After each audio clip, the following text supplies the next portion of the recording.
하구 여러분 반갑습니다. 오늘은 세례식으로 함께 예배를 드리겠습니다. 차성진 목사님 나오셔서 기도 인도해 주시겠습니다. 기도하겠습니다. 하나님 감사합니다. 여기 8명의 영혼들이 세례를 받기 위해 이 자리에 모였습니다. 각자 다양한 이유로 처음에 복음을 접했다가 모두 한 가지 이유, 예수님의 십자가 때문에 감화되어서 이 순간 세례를 받고자 합니다. 오늘 그 마음에 새긴 각인이 평생 남도록 도와주시고 그 삶이 어딜 가든지 하나님의 동행과 예수님의 구원하심을 잊지 않게 도와주시고 그 기쁨이 각자의 인생을 이끌 수 있는 가장 큰 원동력이 되기를 감히 구합니다. 주님 한 분만 우리 삶의 구원이심을 고백합니다. 그리고 이 순간 8명의 영혼들이 하나님께 맡겨지는 이 순간이 너무나 아름답고 귀한 시간임을 우리가 고백합니다. 우리가 이 순간 함께 주님 앞에 세례를 주는 자리에 모였사오니 이 모임을 기뻐하여 주시고 또 이 모임 가운데 이루어지는 아름다운 열매들을 주님께서 받아주시사 그 열매를 하나님께 향기로운 삶으로 드릴 수 있도록 이 모든 과정 가운데서 하나님이 함께해 주시기를 간절히 축원합니다. 이 세례가 끝날 때까지 하나님 우리와 함께해 주시고 이 모든 아름다운 시간들이 마무리될 때까지 우리 마음 가운데 하나님을 향한 마음이 유지되기를 간절히 기도합니다. 예수님 이름으로 기도드렸습니다. 세례식의 의미에 대해서 간단히 말씀드리겠습니다. 여러분들 오늘 세례 받으시게 됐는데 세례는 3가지 의미가 있습니다. 간단히 말씀드리면 앞으로 나는 내 행복을 위해서 물질 의지하지 않고 하나님의 자녀로 주님만 믿고 따르겠습니다 라고 하는 간청과 기도가 담겨 있습니다. 그래서 앞으로 다가오는 그 모든 삶에 있어서 나의 행복을 위해 물질의 종로로 가지 않고 하나님만 의지하고 살겠습니다 라고 하는 그런 의미가 세례받는 의미 중에 하나입니다. 두 번째는 오늘 세례받는 의미는 앞으로 내가 마지막 숨을 거두는 그 순간까지 내가 관계에 있는 수많은 사람들에게 용서하는 삶을 살 테니 저의 죄도 용서하여 주옵소서라고 하는 기도와 간청이 담겨 있는 그 서약식이 오늘 이 세례받는 모습입니다. 오늘 여러분들 세례 받으면서 나는 하나님의 자녀로 나에게 만나는 모든 수많은 사람들, 부모, 형제, 자매, 친구, 연인까지 용서하는 삶을 살겠습니다 라고 하는 다짐의 순간임을 기억하시기 바랍니다. 내가 용서할 테니 주님 저의 죄도 용서하여 주옵소서 라고 하는 그 예식이 오늘 이 세례의 예식인 줄로 믿습니다.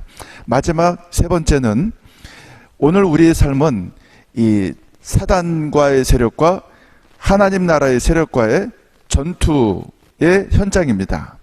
이 치열한 전투의 현장에서 저는 하나님의 군사로 하나님의 자녀로 편에 서서 제가 싸울 테니 주님께서 저의 위험한 순간순간마다 저를 보호하여 주시옵소서.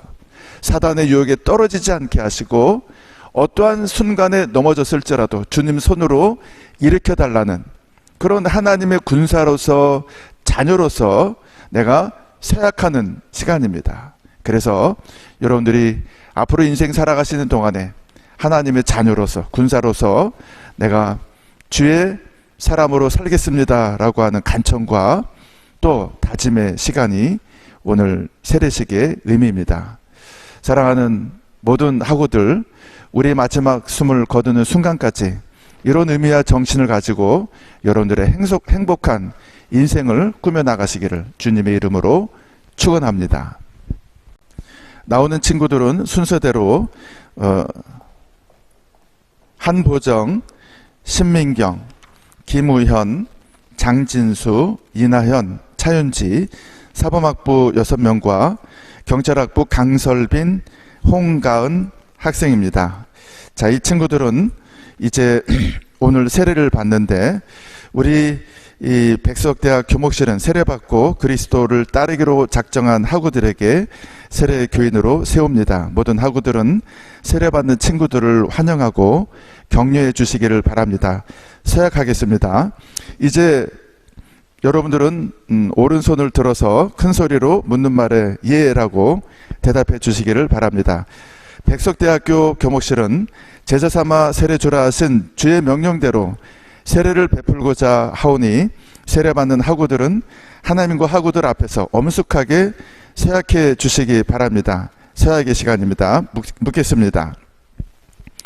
여러분은 하나님 앞에 죄인인 것과 그 진노를 면치 못할 줄을 알고 그의 크신 자비하심으로 구원받는 것 외에 소망이 없는 줄을 믿기로 서약하십니까? 두 번째, 여러분은 그리스도께서 하나님의 아들 되심과 죄인의 구주가 되신 줄 믿으며 복음에 말한 바와 같이 구원하실 이는 오직 예수뿐인 것을 믿고 그만 의지하기로 서약하십니까? 여러분은 성령의 은혜만 의지하여 그리스도를 믿고 따르는 자가 되고 모든 죄악을 버리고 그의 가르침과 본을 따라 살기로 서약하십니까? 기도하겠습니다. 하나님 아버지, 많은 증인들 앞에서 예수님을 따라 살겠다고 서약했습니다. 성령님께서 저들 마음 가운데 충만하게 임하셔서 주의 길을 걸어가는 모든 학우들 되도록 주님께서 역사하여 주옵소서. 예수님의 이름으로 기도하옵나이다. 자, 이제 세례받는 친구들은 그 앞에 무릎 꿇고 앉아주시고 세례 집례자 되시는 목사님들께서는 맡은 순서대로 세례 베풀도록 하겠습니다. 예수 그리스도를 믿어 하나님의 자녀된 한보정에게 내가 성부와 성자와 성령의 이름으로 세례를 베푸노라.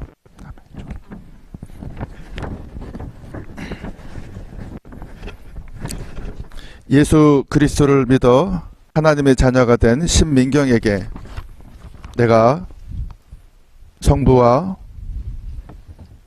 성자와 성령의 이름으로 세례를 베푸노라. 예수 그리스도를 믿어 하나님의 자녀가 된 김우연에게 내가 성부와 성자와 성령의 이름으로 세례를 베푸노라. 예수 그리스도를 믿어 하나님의 자녀가 된 장진수에게 내가 성부와 성자와 성령의 이름으로 세례를 주노라. 아멘.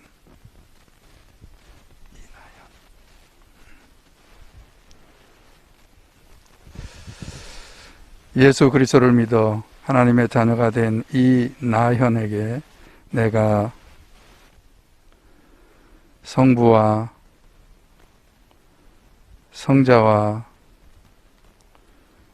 성령의 이름으로 세례를 주노라. 아멘.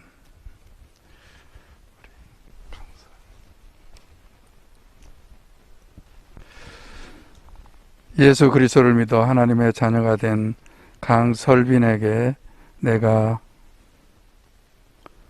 성부와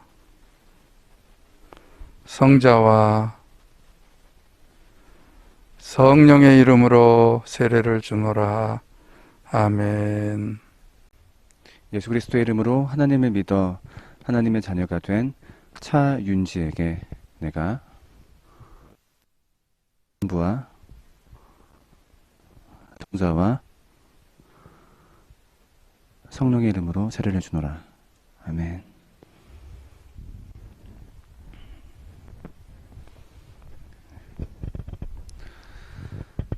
예수님의 은혜로 하나님을 믿게 된 그리고 그의 자녀가 된 홍가은에게 내가 성부와 성자와 성령의 이름으로 세례를 주노라. 아멘. 세례받은 학우들은 한보정, 신민경, 김우연, 장진수, 이나현, 차윤지, 강설빈, 홍가은 학우들은 하나님의 은혜로 세례를 받았으므로 이제 백석대학교 교목실 세례교인 된 것을 내가 성부와 성자와 성령의 이름으로 공포하노라. 아멘. 이 시간에는 세례 소감 발표하는 시간입니다. 그동안 우리가 4주에 걸쳐서 2번 만났지만 우리가 세례 교육을 받았습니다. 이분들이 어떤 마음으로 또 어떻게 또 어떤 마음이 되었는지 진솔하게 각각의 소감을 듣는 시간을 갖도록 하겠습니다. 차례대로 한보정 친구부터 나와서 얘기해 주면 좋겠습니다. 안녕하세요. 사범학부 특수교육과 2학년 한보정입니다. 김동만 목사님께 세례 교육을 받으면서 주기도문, 사도신경, 십계명 등에 대해 공부해 보았습니다. 세례 교육을 통해 많은 것을 느끼고 깨달을 수 있었습니다. 올해가 가기 전에 세례를 받을 수 있어서 너무 기쁘고 감사합니다. 세례를 받기 위해 도와주신 모든 분들께도 감사함을 전하고 싶습니다. 제가 사범학부 학회장이 되어 사범학부 학우분들에게 선한 영향력을 끼치고 싶습니다. 이 자리 또한 하나님께서 세워주신 자리이기에 모든 과정에서 제 힘으로 온전히 할 수 있는 일은 없기에 하느님과 동행하면서 모든 것을 해내고 싶습니다. 또한 앞으로 제가 하느님의 자녀로 교회 생활을 열심히 하고 꿈꾸는 미래를 위해 겸손하게 최선을 다하며 바른 길로 나아갈 수 있도록 도와주세요. 예수님의 이름으로 기도드렸습니다. 아멘. 안녕하세요. 저는 백석대 사범학부 특수교육과 신민경입니다. 지금까지 저는 제가 방향을 정하는 대로 목표대로 분배해서 살아올 수 있었다고 생각을 했는데 막상 김덕만 교수님과 세례교육을 받아보니 제 능력 이밖에 일어날 수 있는 일들이 많다는 걸 한 번 더 알게 되었고, 그래서 이렇게 오늘 9일 여러 학우분들과 함께 세례를 받게 되었습니다. 이 모든 것 하느님께 감사드리고 앞으로 특수교육과 부정공장이 되면 저희 학우분들께 선한 영향력을 끼치는 그런 사람이 될 수 있도록 노력하겠습니다. 그리고 용서하고 감사할 줄 아는 그런 사람이 되면 좋겠습니다. 감사합니다. 안녕하십니까. 저는 이번에 세례를 받게 된 특수체육교육과 김우현입니다. 저는 솔직히 무교이지만 세례를 받게 된 동기는 전공장을 하기 위해서 세례를 받아야 된다고 했기 때문이었습니다. 그래서 세례 받는 과정까지 걱정이 많았습니다. 그러나 2주간 김덕만 목사님께 사도신경, 주기도문, 십계명, 교회생활 등에 대해 교육을 받으면서 걱정은 사라지고 많은 가르침을 받게 되었습니다. 김덕만 목사님께서 여러 이야기를 해주시고 가르침을 주셨지만 저한테 가장 인상 깊은 가르침은 물질적인 것만 중시하며 살아가지 말아라라는 내용이었습니다. 제가 교회를 다니겠다고는 장담 못하겠지만 이 가르침을 항상 머릿속에 지니며 살아가도록 약속하겠으며 책임감을 가지고 특수체육교육과 전공장 역할을 해나가겠습니다. MC과 특수체육교육과 18학번 장예수입니다. 저는 예전에 친구가 교회를 같이 가자고 했을 때 처음에는 가벼운 마음으로 눌러갔습니다. 처음 교회를 갔으니까 친구가 주기도문이랑 사도신경 그리고 십계명 알려줘서 간단하게 알긴 했습니다. 그러나 이번 세례교육을 들으면서 주기도문은 하느님이 알려주시는 교훈의 핵심이라는 것을 알게 되었습니다. 단순히 외우고 말할 때는 몰랐지만 그 뜻을 알게 되니 주기도문을 외칠 때 그 속에 있는 중요함을 새로 알게 되니 그동안 제 자신 스스로에게 부끄러워졌습니다. 그리고 구약신경이랑 신약신경의 숨겨진 뜻을 알게 되면서 앞으로 살아가는데 인생의 진정한 행복에 대해 알게 되었습니다. 그동안 삶을 살아가면서 방황했던 자신에게 갑자기 세례교육을 받으면서 길이 보이기 시작했습니다. 처음에는 굳이 배워야 하는 생각이 컸는데 처음 교육을 받고 자신에 대해 회개를 하면서 집중을 하게 되었습니다. 이번 세례를 받게 된 것에 감사한 마음을 가지게 되면서 앞으로도 기도하며 살아가도록 하겠습니다. 감사합니다. 안녕하십니까. 저는 유아교육과 이나연입니다. 예전에 저는 세례에 대한 생각을 아주 가볍게 하고 있었습니다. 하지만 이번에 김덕만 목사님과 세례 공부를 하면 할수록 세례의 중요성에 대해 더욱 알게 되었습니다. 진심으로 세례를 받으면 하느님의 영이신 성령이 우리에게 오시고 항상 우리를 보호하시고 바른 길로 인도하신다는 점을 알게 되었습니다. 또 진심으로 온 마음을 다해서 신앙을 고백하고 세례를 받으며 이 세례가 저의 삶을 변화시키고 어려움과 난관을 극복하게 해주길 바랍니다. 오직 믿음으로 예수님을 받아들이고 예수님을 저의 구원자로 마음에 모시겠습니다. 감사합니다. 안녕하세요. 저는 유아특수교육과 최윤지입니다. 이번에 학교에서 세례식도 하고 세례 교육을 받아서 세례도 받을 수 있게 되어서 정말 뿌듯하고 기쁜 마음이 큽니다. 김덕만 목사님께 세례 교육을 받게 되어 기독교라는 종교에 더 가까워질 수 있게 되었던 것 같습니다. 아직 배워야 할 점들은 많겠지만 이번 세례를 받음으로써 마음속에 항상 하나님을 모시며 학교 생활에 더 열심히 임하고 노력해야겠다고 다짐하게 되었습니다. 이번 세례를 계기로 무엇이든 마음 단단히 열심히 하도록 하겠습니다. 감사합니다.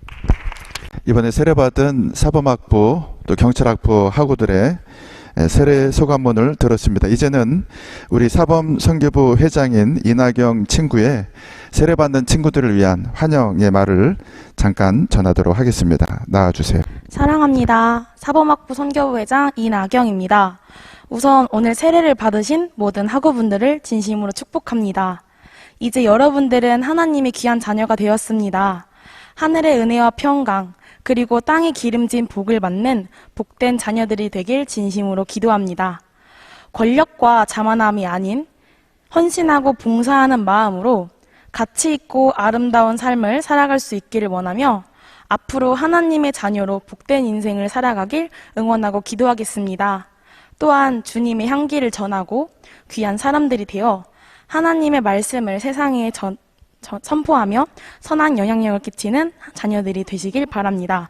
다시 한번 주님의 귀한 자녀가 되심을 진심으로 축복합니다. 감사합니다. 사범 선교부 회장 이나경 학우의 세례 환영사였습니다. 이제는 우리 사범 선교부에서 세례 환영 축하 노래를 준비했습니다.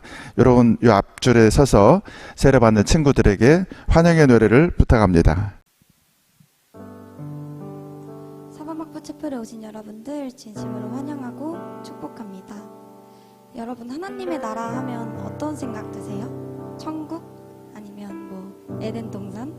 그런 거 생각하시는데 저는 저희가 지금 있는 이곳도 하나님께서 임하신 하나님의 나라라고 생각해요. 저희가 지금 이 자리에서 하나님의 나라에서 살아가는 하나님 나라의 자녀라고 생각하면서 하나님의 말씀을 붙들고 믿음으로 서는 그런 사범학부 학우들이 되기를 간절히 기도합니다. 우리 다 같이 믿음으로 서리라 찬양하도록 하겠습니다.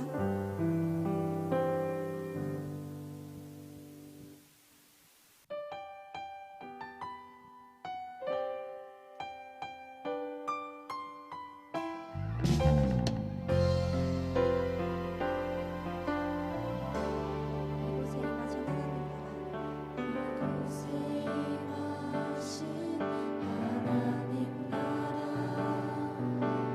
가난한 마음으로 바라보리라. 먼저 그 나라 그 뜻 구하며 나의 삶들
네, 사범 선교부 학우들의 세례 환영 축하 노래였습니다. 선물 바로 이어서 전달하는 시간 갖겠습니다. 사범학부에서는 세례 선물을, 또 경찰학부에서는 또 장미꽃을 준비했습니다. 지금 나눠주겠습니다.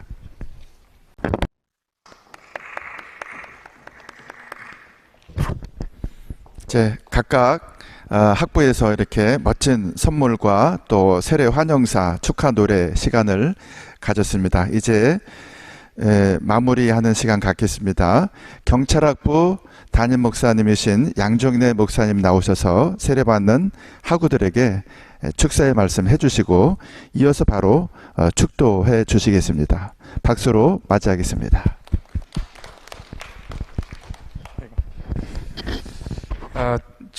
축하의 말씀을 드리려면 오늘 세례 받으신 분들을 보고 해야 되는데 이게 카메라를 등지는 게 예의가 아니라면서, 그래서 제가 앞을 보고 축하의 말씀을 드리겠는데요.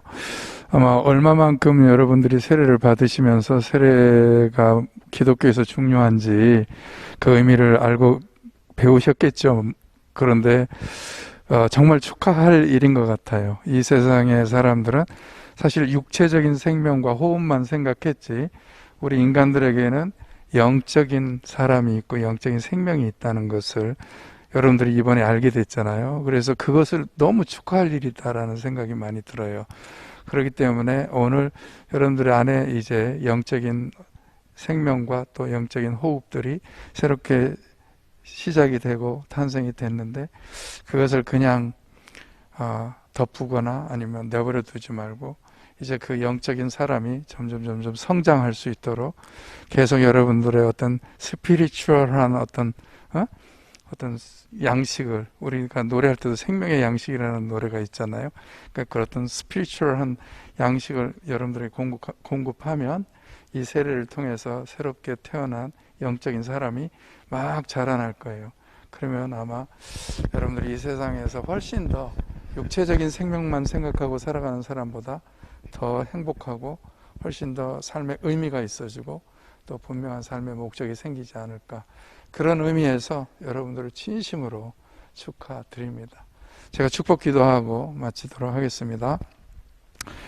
이제는 우리 주 예수 그리스도의 은혜와 하나님 아버지의 극진하신 사랑하심과 성령님의 교통하심이 오늘 세례를 받은 차윤지, 한보정, 신민경, 김우현, 장진수, 이나현, 강설빈, 홍가은의 머리 위에와 그 가정 위에, 그리고 사범학부와 우리 경찰학부 머리 위에 이제로부터 영원까지 함께 있을 지어다. 아멘. 자, 오늘 이렇게 세례식을 마쳤습니다. 세례받은 모든 분들을 위해 우리 환영의 박수 한번 드리겠습니다. 수고하셨습니다. 축하합니다.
백석인 여러분 안녕하십니까?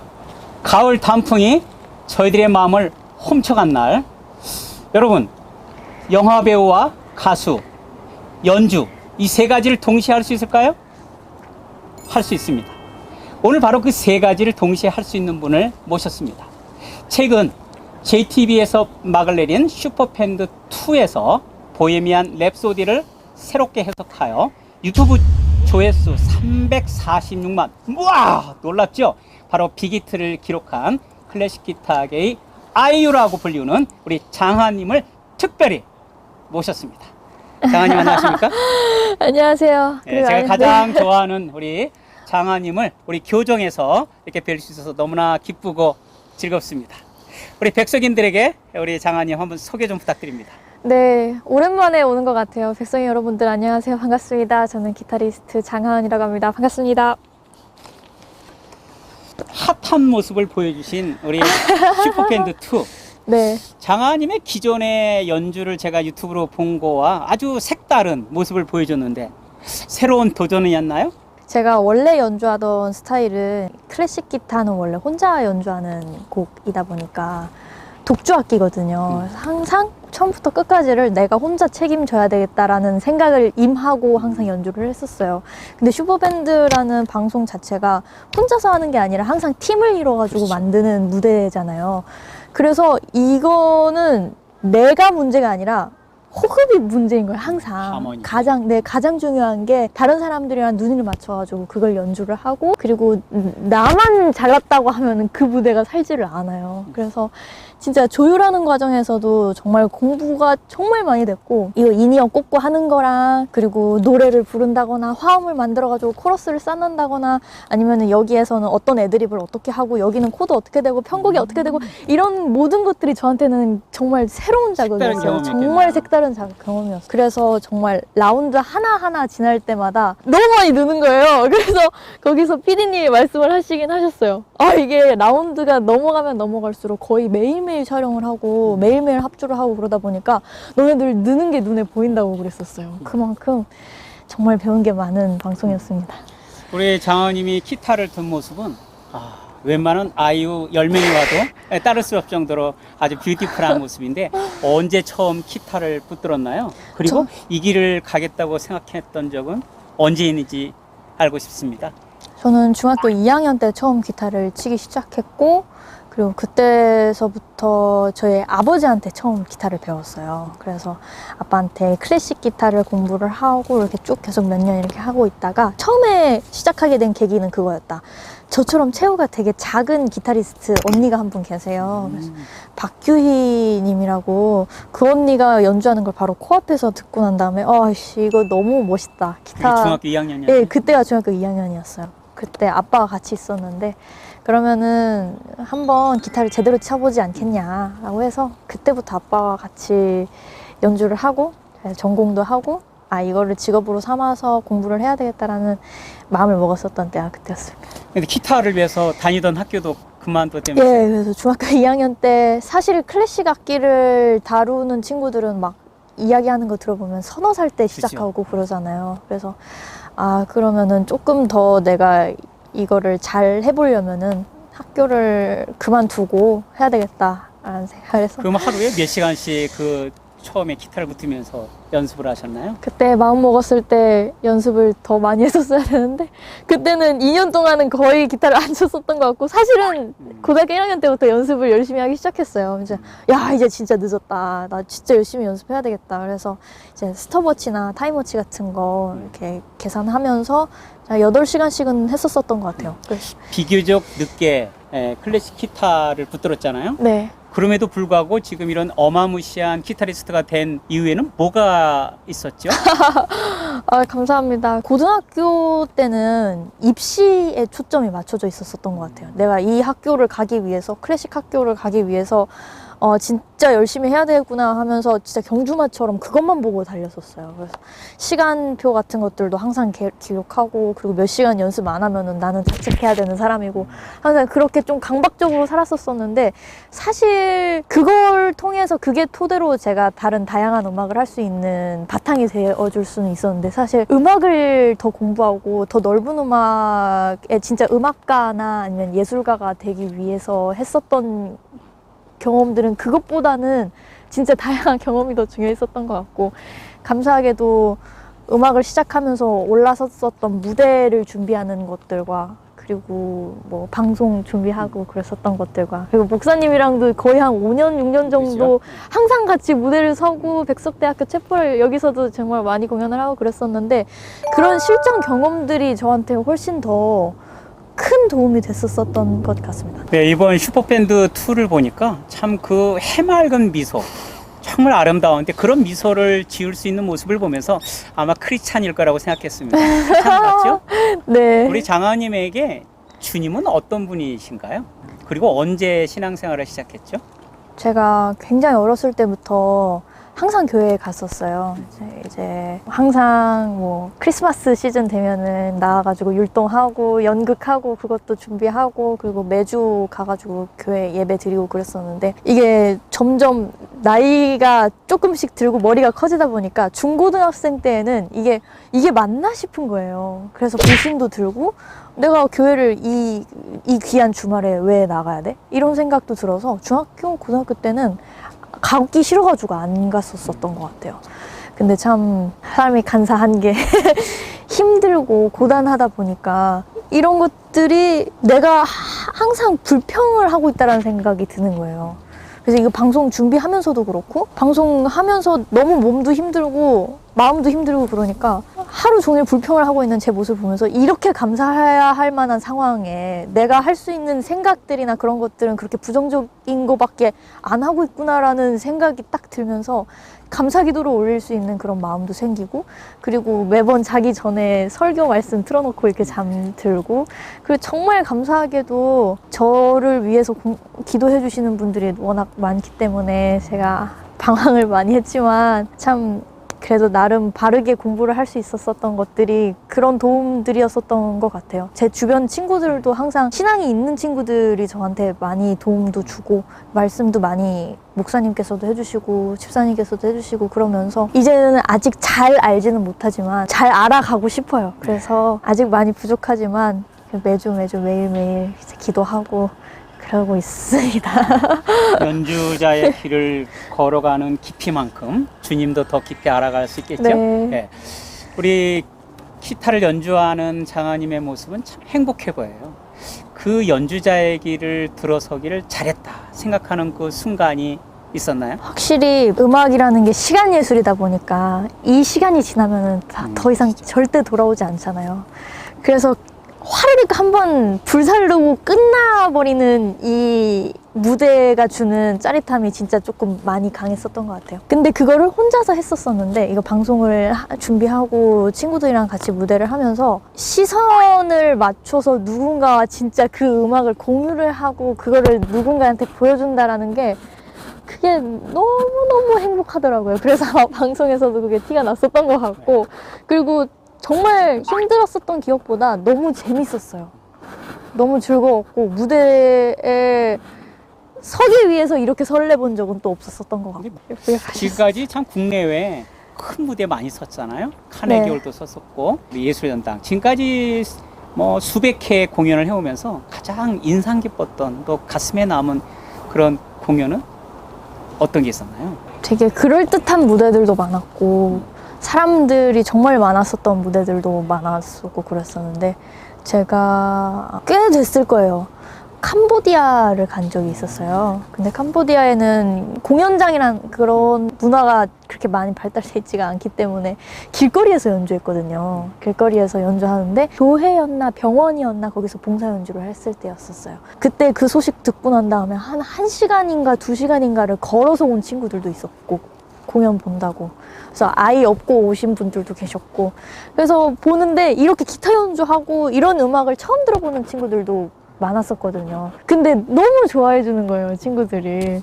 그래서 사실 그때 그 친구들의 눈빛이 제일 기억에 혜택받지 남는데 못한 사람들이 그 연주를 보러 온 그 모습에 굉장히 감동하셨군요. 네, 그래서 우쿨렐레 가져와가지고 친구들한테 가르쳐주기도 하고 그랬었던 기억이 제일 강하게 남아요. 네. 그 도전을 굉장히 즐기시고 무대에 서면은 참 즐기고 있구나 그런 생각이 드는데 우리 백석인들에게도 그런 마음이 많이 필요하겠죠. 네, 그래서 그 백석대학교는 정말 제 대학교 새내기 파릇파릇할 때부터 시작해서 이렇게 몇 년 동안 친구들도 만나고 그래서 공연도 하고 그랬었는데 정말 감사하게 너무 따뜻하게 저를 맞이해 주셔서 정말 감사한 마음으로 오늘 인터뷰도 진행을 하고 있습니다. 근데 저 혼자만의 힘으로는 진짜 절대로 그 무대에 못 섰을 거고 여태까지 하지 못했었을 것 같아요. 그래서 여기에서 사귀는 모든 친구분들과 동료분들과 도와주시는 모든 선생님분들 덕분에 저와 비슷하게 다들 그런 도움을 많이 받고 계실 텐데 저도 처음에 방송 시작하고 그런 새로운 시도를 하는 게 정말 두려웠었거든요. 근데 그런 도움의 손길들이 있기 때문에 제가 해낼 수 있었던 것 같습니다. 그래서 여러분들이 무슨 꿈을 가지고 있던 제가 주제넘게도 응원의 말씀을 드리고 싶었습니다. 우리 장하님의 앞으로의 계획이나 비전은 어떤 게 있습니까? 무언가를 만들고 싶어요. 그래서 항상 저는 원래 있었던 곡들을 얼마나 정교하고 완벽하게 구현해내느냐를 항상 공부를 했다면 이제는 제 이야기를 조금 만들고 싶은 생각이 들어서 제 곡도 쓰고 싶고 지금 곡을 준비를 하고 있고 그 영상 같은 것도 꼭 잘해서 그렇다기보다는 진짜 내 이야기를 진솔하게 할 수 있는 그런 음악을 만들 수 있는 사람이 됐으면 좋겠습니다. 앞으로도 연주를 계속 하시겠죠? 그럼요. 어떤 연주자로 기억되고 싶습니까? 저는 무대 위에서 놀 수 있는 사람이면 좋겠다는 무대에서? 생각을 했어요. 네. 이 세상이 무대죠. 세상에서 기타를 가지고 놀 수 있는.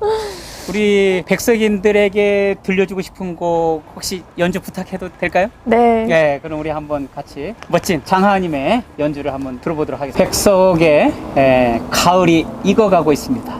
이렇게 아름답게 익어가는 단풍의 계절, 클래식 기타계의 아이유, 세상이라는 무대에서 기타를 가지고 멋지게 놀면서 창조의 미래를 만들어갈 우리 장하님과 함께한 아주 특별한 시간이었습니다. 우리 장하님 귀한 시간 내주셔서 감사합니다. 지금까지 필로스 장하님과 함께했습니다.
네, 고남숙 강사님 모시고 우리 가정폭력에 대해서 알아보는 시간입니다.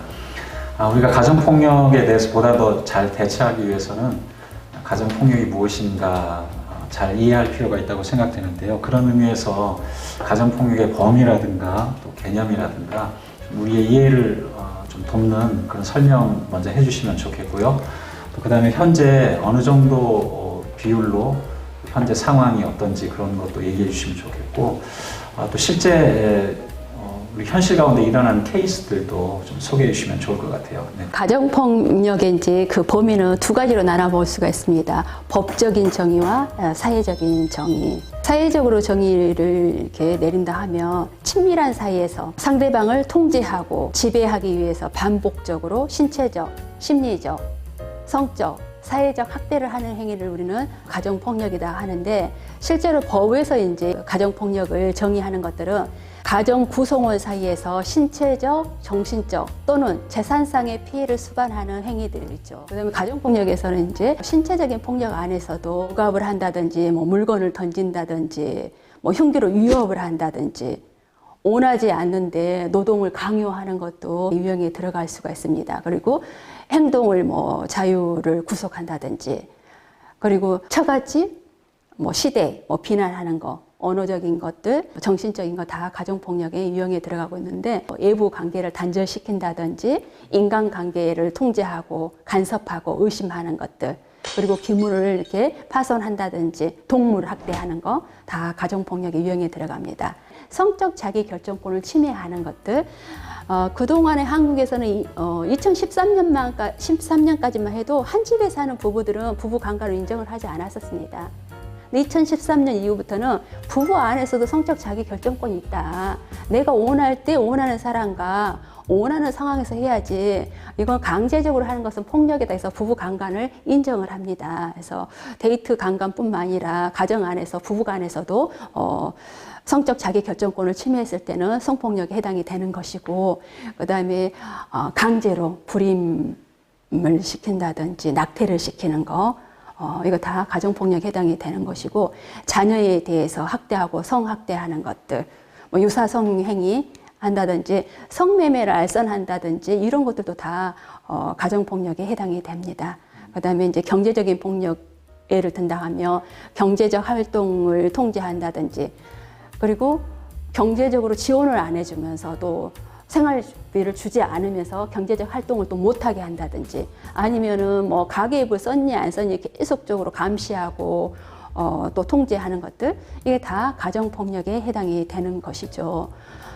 실제로 2019년도에 8월부터 1월까지 9,060명 대상으로 그래서 가정폭력 실태 조사를 해요. 3년에 한 번씩 하거든요. 2016년에는 3집 걸러 한 집이 가정폭력이 발생을 했었습니다. 2013년에는 2집 걸려 한 집, 46%가 가정폭력이 발생했다는데, 이번에 10%, 11% 정도, 그럼 10집 중에 한 명이 가정폭력이 발생했다라고 이렇게 실태조사가 올라왔었는데, 이유를 물어봐요. 여성과 남성 모두가 대답하는 게 가정폭력 이유를 뭘로 보니? 라고 했더니 성격 차이와 경제적인 문제를 뽑았습니다.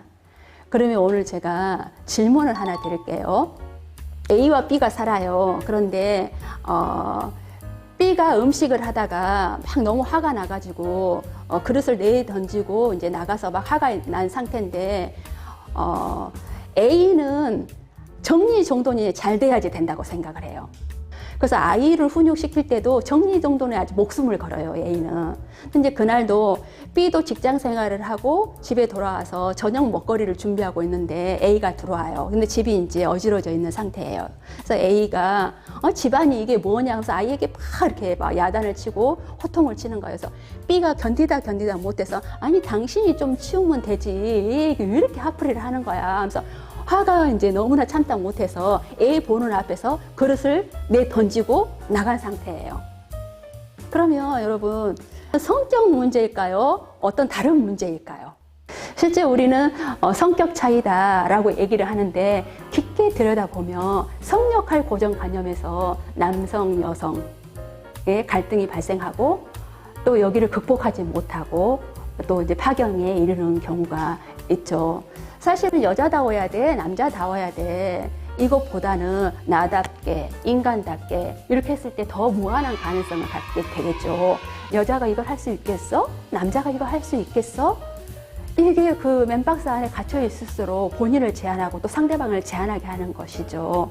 그래서 본인답게, 인간답게 이럴 때 또 폭력을 또 예방할 수 있지 않을까 이렇게 생각을 합니다. 가정폭력, 아동학대는 범죄잖아요. 침묵하면은 없어지지 않습니다.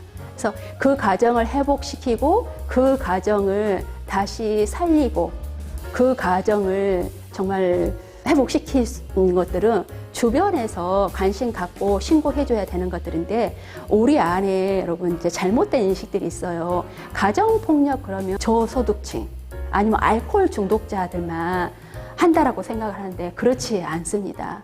물론 이제 아무래도 학력 수준이 낮고 그러면 더 비율은 높을 수 있죠. 근데 제가 만난 사람들은 교수도 있었었고 세무사도 있었고 뭐 약사도 있었고 검사도 사실은 있었었습니다. 여러분 저는 이렇게 말씀드리고 싶어요. 혹시 우리 학교에서 지금 이 교육을 받는 여러분 가정에 가정폭력이 발생하고 있는 가정도 없지 않다라고 생각을 합니다. 없지 않다라고 생각합니다. 혹시라도 주변에서 우리 가족 중에 누나, 이모, 고모 또 우리 엄마가 가정폭력의 피해자다고 한다면 고민하지 말고 1366에 상담해 보시라고 번호 1366 이 번호 알려주는 것도 우리의 할 수 있는 역할이라고 생각을 합니다. 오늘 시간 내주셔서 감사드립니다. 고맙습니다.